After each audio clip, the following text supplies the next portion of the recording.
Ας περάσουμε τώρα στο επόμενο θέμα. Ο πρόεδρος της Εθνικής Κυπριακής Ομοσπονδίας, κύριος Christos Karaolis, διοργάνωσε μια διαδικτυακή εκδήλωση με καλεσμένους την κυρία Dame Janet Paraskeva και τον κύριο Tom Toumazi, όπου και έθεσε τις ερωτήσεις. Χαιρετισμό έδωσε επίσης ο Ύπατος Αρμοστής της Κύπρου στο Ηνωμένο Βασίλειο και ο Ανδρέας Κακούρης. Συντονιστής της συζήτησης ήταν ο κύριος Χρίστος Καραολής. Η κυρία Παρασκευά αναφέρθηκε στα πρώτα χρόνια της ζωής της ως Κύπρια, που μεγάλωσε στο Newport και στο Hastings, καθώς και για το ταξίδι της που την οδήγησε από την διδασκαλία στο διορισμό από τον Πρωθυπουργό του Ηνωμένου Βασιλείου ως πρώτη Επίτροπο Δημόσιας Διοίκησης. Επίσης μίλησε για την ομοφυλοφιλία της και τις προκλήσεις που αντιμετωπίζει. Στο βίντεο που ακολουθεί θα σας παρουσιάσουμε ένα απόσπασμα από αυτή την ενδιαφέρουσα και ενημερωτική συζήτηση. Good evening everyone and welcome to tonight's In Conversation event hosted by the National Federation of Cypriots in the UK. Tonight I'm delighted to be joined by Dame Janet Paraskeva, Tom Toumazi MBE, and of course His Excellency High Commissioner for Cyprus, Mr. Andraeas Kakouris. Tonight's guest is Dame Janet Paraskeva, who will be interviewed by Tom Toumazi MBE. So I'll do a quick introduction for both Dame Janet and Tom, and then hand over to Tom for the fireside chat with Dame Janet. So Dame Janet was born in Newport, Wales in 1946 and began her career as a teacher, but soon found herself drawn towards the non-profit sector. And this was the beginning of a long and successful career in various public leadership roles. Her success kicked off in particular as Chief Executive of the Law Society of England and Wales, where she gained her national profile. Dame Janet was appointed the first Civil Service Commissioner by Prime Minister Tony Blair and served from 2006 to 2010, and then was appointed by David Cameron as one of the three members of an inquiry to determine whether British intelligence officers were complicit in torture of detainees. Dame Janet has also served as a non-executive director of the Serious Organised Crime Agency, chair of the Child Maintenance and Enforcement Commission, director for England of the National Lottery Charities Board, and chief executive of the National Youth Agency and Youth Bureau. She was honoured in the Queen's 2010 birthday honours and appointed a Dame Commander of the British Empire, and is a passionate campaigner for diversity and inclusion in society, and particularly for LGBTQ+ rights. I'm also delighted to introduce Tom Toumazi, who will be interviewing Dame Janet tonight. Tom has an extensive portfolio of directorships in technology, media and the arts, and is a founder, investor and chair of startups across several industries. He has held senior roles in the film and entertainment industry at ITV, the Walt Disney Company, Eurosport, Endemol Shine and Yahoo. Tom is also a trustee of the NSPCC and has raised vast amounts of money for Childline. He is a frequent public speaker, sharing his work experiences and life story, mainly for school-age children, to inspire them as they think about their future careers. And he was awarded an MBE in 2015 for services to children. Tom, Janet, it's an honour to have you both tonight. Thank you very much for being with us. Tom, over to you. Christos, thanks very much. Good afternoon to everybody. To you, the High Commissioner, thank you for joining us. And to you, Janet. Now, Janet, we know each other a little bit. We've known each other for a few years through a family connection. My mother-in-law is your first cousin. And we go back a few years. And in fact, we've also come across each other through the Cypriot Federation and helping to support Cypriot businesses and also help inspire young Cypriots. So let's try and make this relaxed because this is a Sunday. And I feel relaxed. I hope you do. I want us to take a journey through your early life and your career. Talk about some of the things that you've achieved. But I have to say right at the top, I have never seen a resume that stretched to 5 pages. I mean, give something for the rest of us to try and achieve. There is just so much here. You are seriously not just a Cypriot treasure. You are a British treasure. You are an inspiration to all of us. And outside of your career achievements, a mother of two, a grandmother of three, a step grandmother of five. The damehood has already been referred to. And by the way, you are a member of the Privy Council, as well as many other things. I also noted that you chaired the appointment process for the sponsorship board to lead the restoration and renewal program of the Palace of Westminster. I mean, that's just enough for one person in their lifetime, and that's what you did in 2018. Some other incredible achievements you established through Plan UK, a major campaign against early forced marriage and female genital mutilation through its Girls Campaign. You were a magistrate, you were a council member of Childline, and the list goes on and on and on. So, I mean, an incredible career, and you keep on going, and you are incredibly active. Not only do we reflect on your achievements of the past, which we will walk through at some pace, but let's go back to post-war Britain, 1946. In fact, let's go back a little bit further to the early 1930s and talk about Andonis, your father, and Doris, your mother, and your Cypriot heritage. Your father was born in Neda, a tiny village of about 150, 200 people in the Carpathia Peninsula near Yalusa, and came to the UK in the early 30s. In fact, you know, one of the very early Cypriots, if you think there's 300,000 Cypriots here in the UK, that was probably one of the very early settlers that came over. Am I right in thinking that he intended to come to the UK as a pit stop? I mean, that wasn't his long-term plan. One of the many stories he told us was that he was really on his way to America, but like a lot of people, found work and indeed his wife in London. But yes, he was one of that very early group. I think there were only about 1,000 Cypriots in London at about the time that he came, and it must have been a very different place for them then. It was. He met Doris. He met Doris in London. They met in London. I think it was in 1937 they met, and I think that it was at a royal procession. And depending on who you listen to, Mum says Dad was lost, and he helped her find her way home. And Dad says Mum was lost. You know, it's one of those conversations where they both agree to disagree on who found who, but actually they found each other. Was the long and the short of it. And instead of maintaining his plan and taking your mother to the States, they changed their plan, decided to go to Newport, where Doris was born. Yep. And I guess was he the only Greek in the Newport village for quite some time? And how cosmopolitan was Newport in the 40s and 50s? Well, Newport was a port, and so in fact there were quite a lot of different ethnic groups there, relatively speaking, anyway. But actually there weren't very many Greek Cypriots there, and indeed they married in Cardiff,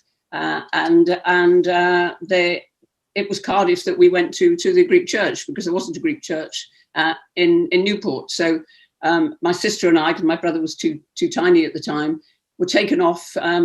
Not every week, but certainly to the major festivals, to the Greek Orthodox Church in Cardiff, which I must say was a bit of a surprise to two little girls from Newport, suddenly finding themselves together with all of the women on one side of the church, and Dad, of course, just left us because off he went to be with all the men. And that was, in a way, our first immersion into one aspect of Greek Cypriot life. So that's your brother Christopher, your sister Susan. So three of you growing up in Newport. Yeah. You tell us a little bit about your early memories of childhood, and I think I'm right in saying also your father was a cook, and was he the cook of the family? Did you get served a lot of Greek cuisine as you were growing up? We did, and some of it, of course, we knew was ordinary.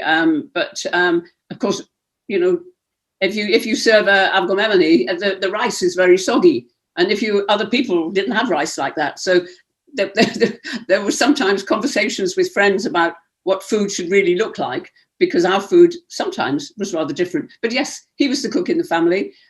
He was a restaurateur in Newport.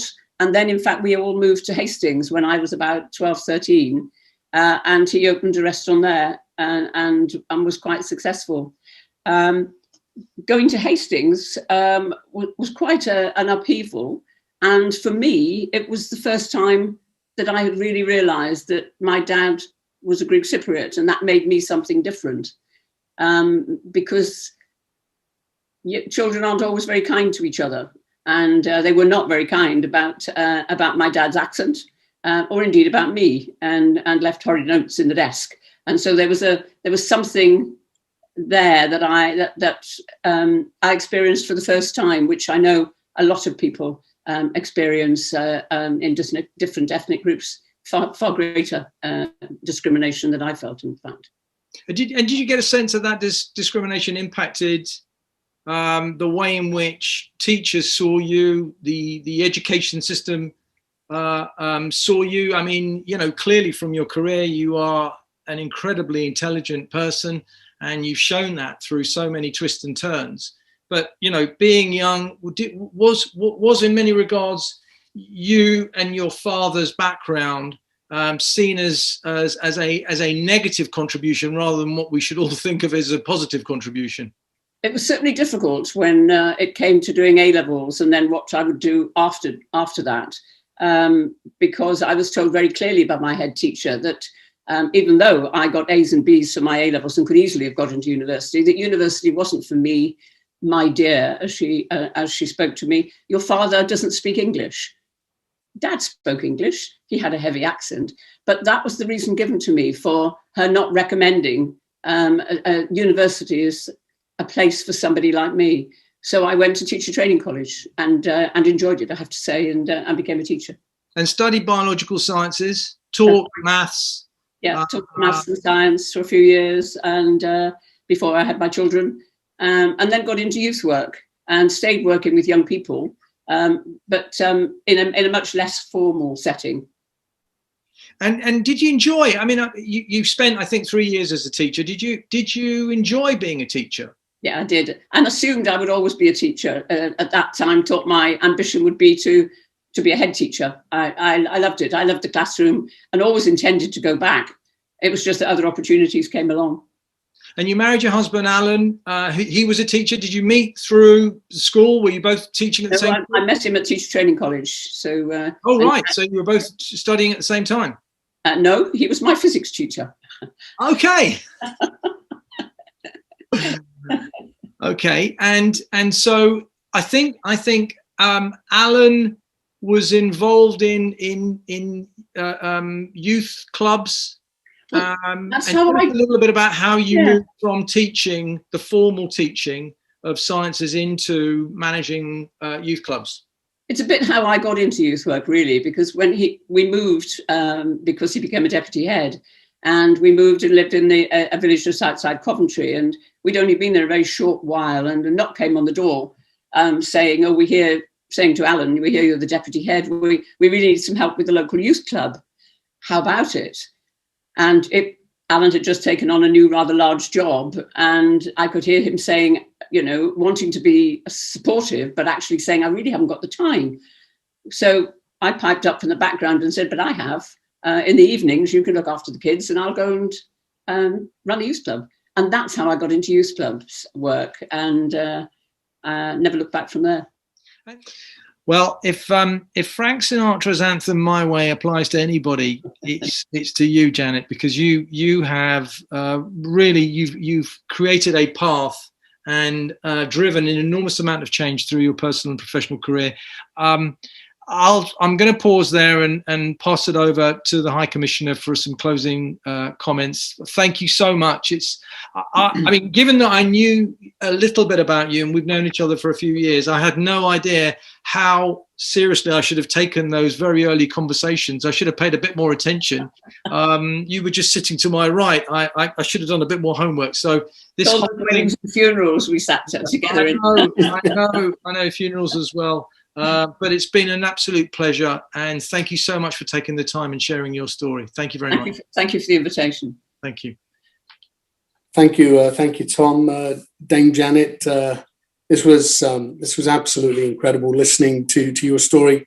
I had the pleasure of speaking to you yesterday evening, so we did speak about a few things. But your career, which is still going on, is an inspiration to everybody. Your personal life, your professional life, and how you've dealt with it, and it's been an absolute inspiration, I think, to many. And I take your last point, because it's what we talked about yesterday evening, about the pride of having that Cypriot heritage as well, and wanting to connect. And I think if it's one thing that we would both agree with, there is so much more that collectively and individually as a community we can do. I've often said this, that we are a community that has incredibly bright, successful people. We need to know about them. Yeah. We need to join those dots. And I think this effort by the National Federation and Christos and his team is something that we should congratulate them for, because it is bringing people together.